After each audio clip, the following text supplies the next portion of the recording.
আমরা ইউনিসেফের মাধ্যমে পর্যাপ্ত পরিমাণ ভিটামিন এ ক্যাপসুল আমরা সংগ্রহ করেছি।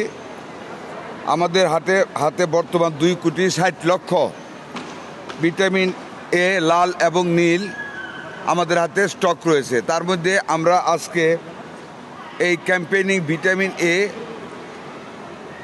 সংশ্লিষ্ট বয়স্ক বাচ্চাদেরকে খাওয়ানোর কার্যক্রম শুরু করেছি, যার পরিমাণ 2,55,00,000 ট্যাবলেট আমরা ভিটামিন এ ক্যাপসুল বাচ্চাদের খাওয়াতে শুরু করেছি।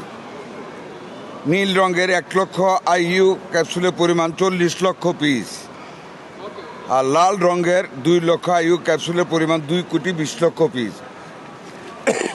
এই মিলে হইল 2,60,00,000 পিস ভিটামিন এ ক্যাপসুল আমরা আজকে খাওয়াচ্ছি। এই ক্যাপসুল দেওয়া হচ্ছে 6 মাস থেকে 11 মাস বয়সী শিশুদের জন্য 1,00,000 আইইউ নীল রঙের ক্যাপসুল, সংখ্যা 35,04,000। 12 মাস থেকে 59 মাস বয়সী শিশুদের 2,00,000 আইইউ লাল রঙের ক্যাপসুল, 2,20,31,000 পিস।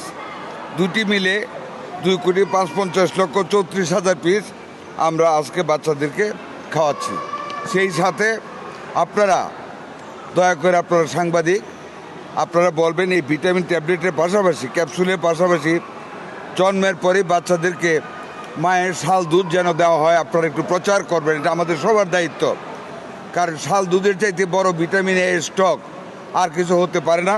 তারপরও নিয়ম মাফিক 6 মাস থেকে 180 দিন পর্যন্ত বাচ্চাদেরকে রেগুলার মায়ের দুধ খাওয়ানি, পানি, মধু, চিনি বা অন্যান্য সুষম খাবার খাওয়াইতে হবে, তাহলে বাচ্চাদের শরীরে পুষ্টির সৃষ্টি হবে।